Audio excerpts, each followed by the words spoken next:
Hey guys, Jeffrey Lee Owen. Welcome to my YouTube channel dedicated to the advancement of Christian theology and explicating the mark of the beast. May God bless the reading of His holy word.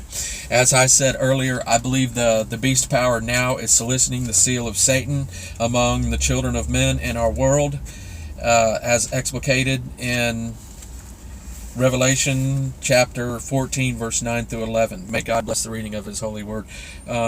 And the third angel followed them, saying with a loud voice, If any man worship the beast in his image, and receive his mark in his forehead or in his hand, the same shall drink of the wine of the wrath of God, which is poured out without mixture into the cup of his indignation. He should be tormented with fire and brimstone in the presence of the holy angels and in the presence of the Lamb. And the smoke of their torment ascendeth up forever and ever, and they have no rest day nor night, who worship the beast in his image, and whosoever receiveth the mark of his name. People are restless because they feel God is dealing unjustly with them, and this is actually a depiction of this is actually explicated in Jeremiah chapter 2, verse 11 through 13. It says, Hath the nation changed their gods, which are yet no gods? But my people have changed their glory for that which doth not profit. Be astonished, O ye heavens, at this, and be horribly afraid. Be ye very desolate, saith the Lord. For my people have committed two evils. They have forsaken me, the fountain of living waters, and hewed them out cisterns, broken cisterns that can hold no water. This is the very manifestation of what's depicted in Romans chapter 1, verse 20 through 23 in God's holy word.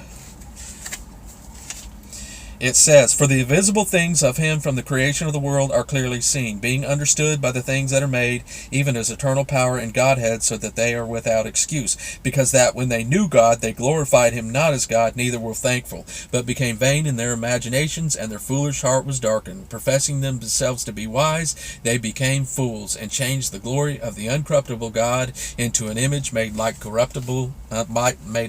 corruptible man.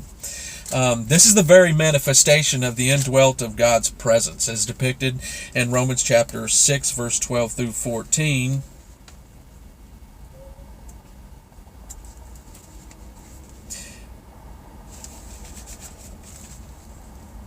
No, that's not it. It's actually Romans chapter 2. Verse 13 through 15, For not the hearers of the law are just before God, but the doers of the law shall be justified. For when the Gentiles which have not the law do by nature the things contained in the law, these having not the law are a law unto themselves, which shew the work of the law written in their hearts, their conscience also bearing witness, and their thoughts the meanwhile accusing or else excusing one another. People are getting angry at God while He imparts to the world His blessings in His presence, the fruits of life, which is depicted in Galatians 5:22 and 23. But the fruit of the Spirit is love, joy, peace, long-suffering, gentleness, goodness, faith, meekness, temperance. Against such there is no law. And the fact that people can perceive unrighteousness is a manifestation of the indwelt presence of God. And if people are cognizant of the fact that they're being dealt unjustly, are they placing the blame for that injustice? Are they placing it on God? Are they placing it on the works of evil men? And that's the choice that people are making now. People are angry, and they're making this choice, and they're angry because they are cognizant of God's indwelt presence. They are cognizant of Romans chapter 1, verse 20 through 23, because in this passage it says that every man is cognizant of the presence of God.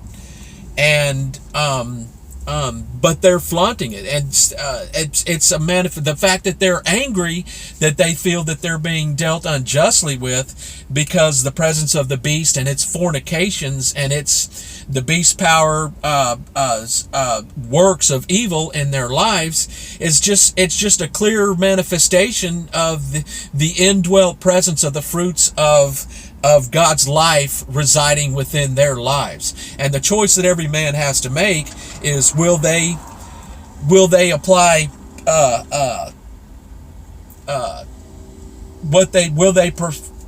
apply fault to men that are working unrighteousness and hatred and crimes in their lives to evil men, or are they trying to apply it to God? If they're trying to apply it to God, they're doing so in the knowledge they're doing so in the very presence of God and standing in the fruits of God's blessings within their lives.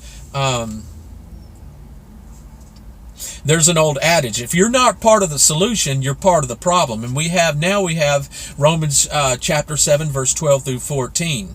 Wherefore the law is holy, and the commandment holy, just, and good. Was then that which is good made death unto me? God forbid. Sin, that it might appear sin, working death in me by that which is good, that sin by the commandment might become exceeding sinful. If men weren't cognizant of God's presence, whether regardless, even Gentiles that aren't necessarily bringing forth the fruits of righteousness, as Romans 2:13 through 15 explicates, they're still cognizant and they still perform goodness. And if they perform goodness, they're doing it because the law, God's righteous standard, is written in their hearts. And to turn around and to blame God because you're cognizant of evil and injustice, well, this is actually commonly referred to the Battle of Armageddon, as depicted in Revelation chapter 16, verses 14 through 16.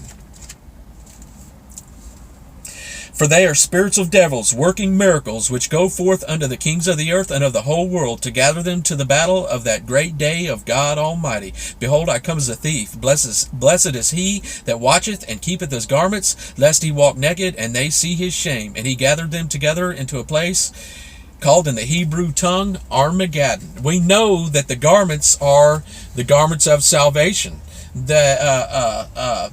as depicted in Ephesians 6:12 through 17 in the armor of God, and ultimately the robe of righteousness, Isaiah 61:10. I will greatly rejoice in the Lord. My soul shall be joyful in my God, for he hath clothed me with the garments of salvation. He hath covered me with the robe of righteousness. As a bridegroom decketh himself with ornaments, as a bride adorneth herself with jewels. And that's the hypocrisy right there. That's what's commonly referred to as the Battle of Armageddon. And like I said, I believe that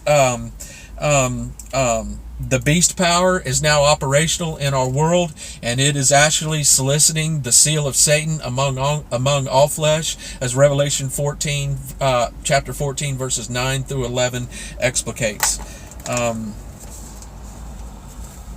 If you were edified by this lesson, please hit the like button and subscribe to this channel to receive notifications of future installments. Thank you so much.